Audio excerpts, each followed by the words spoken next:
മൃഗങ്ങളെ സ്നേഹിക്കുക എന്ന് പറയുന്നത് ഒരു വലിയ കാര്യമാണ്. അത് എല്ലാവരെ കൊണ്ടും പറ്റൂല.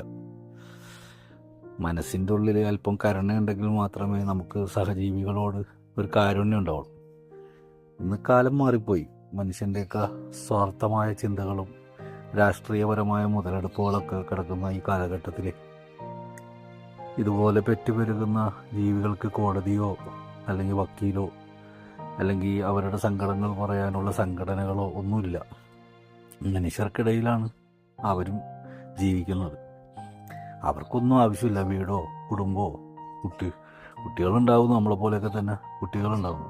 പക്ഷേ നിയന്ത്രിക്കാൻ അവർക്ക് അറിയില്ല. അതൊക്കെ നമ്മൾ ബുദ്ധിയുള്ള മനുഷ്യന്മാർ മനസ്സിലാക്കേണ്ട കാര്യങ്ങളാണ്. ഇവനെ എനിക്ക് കോയമ്പത്തൂർ വെച്ച് കിട്ടിയതാണ്. വളരെ കുഞ്ഞായിട്ട് ആരോ കൊണ്ടുവന്ന് കളഞ്ഞതാണ്. ഞാൻ നോക്കുമ്പോൾ മേലാസകലം ചെള്ളൊക്കെ പിടിച്ചിട്ട് വല്ലാത്തൊരവസ്ഥയിൽ കിടക്കുന്നു.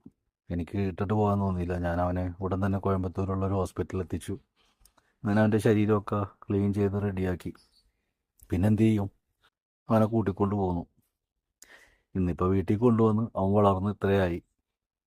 ഇന്ന് ഞങ്ങൾക്ക് വലിയൊരു കാവൽക്കാരനാണ് ഇവൻ. എൻ്റെ വീട് കുറേ താഴേക്ക് ഇറങ്ങിയായിരിക്കണത്. അതുകൊണ്ട് ഗേറ്റിൻ്റെ മുമ്പിൽ ആര് വന്നാലും ഞങ്ങൾ അറിയില്ല. ഇപ്പോൾ ഇവൻ കുരക്കും. ഇവൻ്റെ ശബ്ദത്തിൽ നിന്ന് ഞങ്ങൾ തിരിച്ചറിയും അവിടെ ആരാ വന്നതാണ്. അപ്പം അങ്ങനെ ഞങ്ങൾക്ക് വലിയൊരു സഹായിയാണ്. അതുപോലെ തന്നെ വലിയ സ്നേഹമാണ്. ഞാൻ വരുമ്പോഴൊക്കെ അവൻ എന്നെ കാത്തിങ്ങനെ നിൽക്കും. മക്കൾ പോലും നമ്മളെ ചിലപ്പോൾ ഒരു പക്ഷേ ഇങ്ങനെ സ്നേഹിച്ചെന്ന് വരില്ല. കാരണം അവർക്കൊക്കെ നമ്മുടെ സ്വത്തോ ഇതൊക്കെ ആയിരിക്കും കുറേ വളർന്നു വലുതായി കഴിയുമ്പോൾ ആവശ്യം. നമ്മളെ കൊണ്ട് വൃദ്ധാസദനത്തിൽ തള്ളും ചിലപ്പോൾ.